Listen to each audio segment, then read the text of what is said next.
We have news about prom, and hopefully it's not raining on prom night, an update on Operation Rice Bowl. It's almost time to request classes for next year, and a look at weekend sports, all coming up next on the Panther Morning News.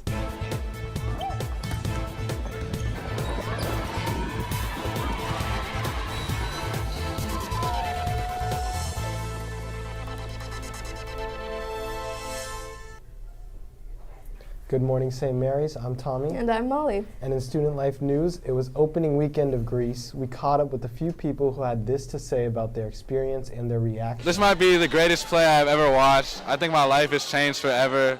And if you don't come and see this, I don't even know. Like, you have to come and see this. I just have to say this is my favorite time of the year. Love coming to watch musicals, always a good time. Great job, everybody. I could also go down the list of everybody. Some shout outs to Simeon. Love the Full Moon song. Love that. So yeah, great job, y'all. The A1 performance by them right here. I couldn't do what they do. Real credit goes to them for real. Yeah, they were gonna have fun out there, so big ups to them. Thank you. And in the Operation Rice Bowl competition for Lent, last week's totals have a clear winner with Miss Galleon's AP Lit homeroom in first place with $115. Second place goes to Los Estudiantes de la Maestra Becerra with $112.75. And in third place, Miss Sakowitz's homeroom with $112. It looks like the languages are the winner. And remember, no foreign money, no pennies, and if you need a bigger envelope for your bills, just ask. The final collection day will be Wednesday, April 5th, and when we will find out who the most generous homeroom is, which will entitle them to a bake shop spectacular when they return from Easter break. So dust off those wallets and piggy banks, Panthers. And attention sophomores, to save the date, you have a class meeting this Wednesday during independent study. We will review the course scheduling process and share other timely information. And seniors, it's time to choose our St. Mary's class of 2023 valedictorian and salutatorian. All students interested in the honor of representing the class of 2023 are encouraged to apply.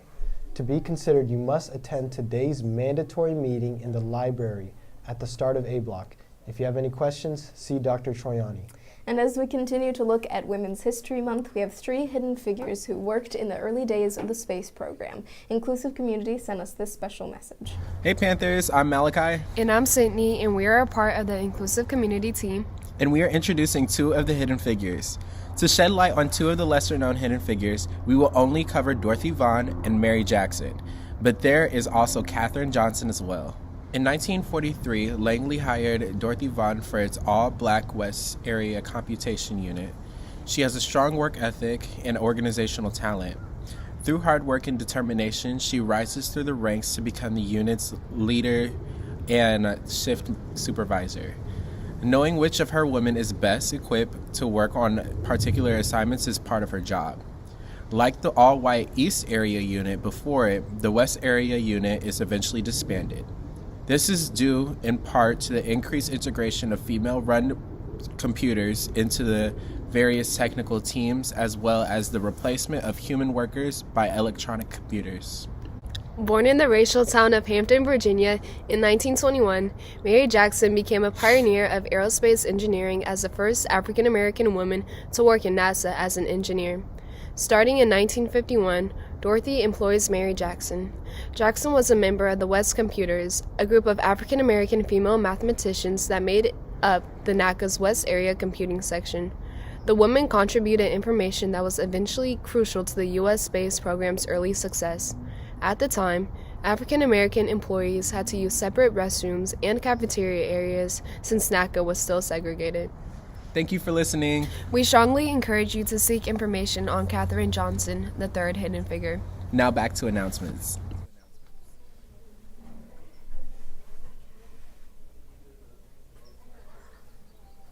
And Panthers, prom is less than a month away, so ticket sales are coming up. Prom tickets will be sold this Wednesday, Thursday, and Friday during A block for $140. Make sure to get them early because prices will be increasing as the prom date of April 29th comes closer. And a reminder that Environmental Club is collecting donations for their campaign Green Garments Prom Edition. Listen for the free formal wear exchange coming soon. Right now we are collecting gender-inclusive prom attire, including dresses, shoes, purses, ties, dress shirts, suits, and accessories. Drop off donations in Tierney's room 810 right off the library. And course request information. Attention sophomores and juniors. The Power School portal will open this week for course registration for next school year. When you meet with your counselor during the winter term, you filled out a Google form with your class choices. Please check your email for the completed form so you have that information ready to go and can register for your courses. See your counselor if you have any questions. And blood donors. Tomorrow, Miss Pilara will send a note to your class when it's time for you to go to the gym for your appointment. After you finish, please go to the attendance office and get a slip from Miss Pilara to return to class. And don't forget to attend the brunch in room 226 at break. Thanks for your gifts of life. And now here is Arjun with your Panther Athletics. On Friday afternoon at Franklin Canyon, our St. Mary's golf team defeated the Dons of De Anza by the score of 126 to 183. Our Panthers were led by the sophomore trio of Oliver Rohde, Kai Wicki, and Luke Bradley. Excellent work for these talented underclassmen who pushed the varsity record to a perfect 4-0 for the season. St. Mary's Panthers won on Friday again, 11-6 over De Anza. Margot and Faith both went for 4 for 4. Milani and Taylor both added 3 hits apiece, while Aaliyah had a quality start, striking out 9 in 5 and 1/3 innings. Aofi closed it out to get the win. And Friday night, the boys volleyball team won a solid 3-1 matchup at Vallejo. Brandon Sanchez threw 4 innings and struck 6 hitters while giving up 2 runs, and Eli Fogelman threw 3 innings and struck out 7 to close out the 6-2 win over Encinal. Marley Filson went 2 for 3 with a double and 2 runs batted in, and Max B.A. went 3 for 3 with a double and 1 run batted in.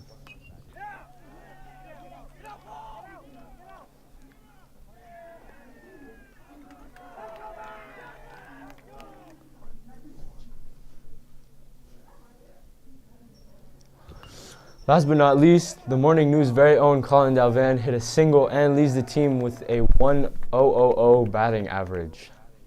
And today, boys golf plays in the San Leandro tourney at Monarch Bay GC. They have an 11:25 early dismissal. Softball is here again at Grady Park hosting Berkeley High.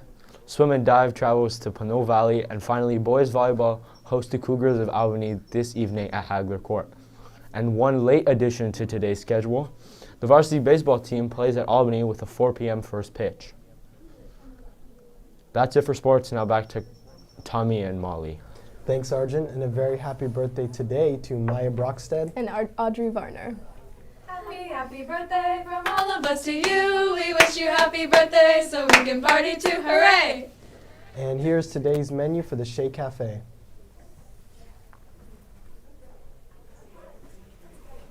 That's it for today. Have a great day, St. Mary's.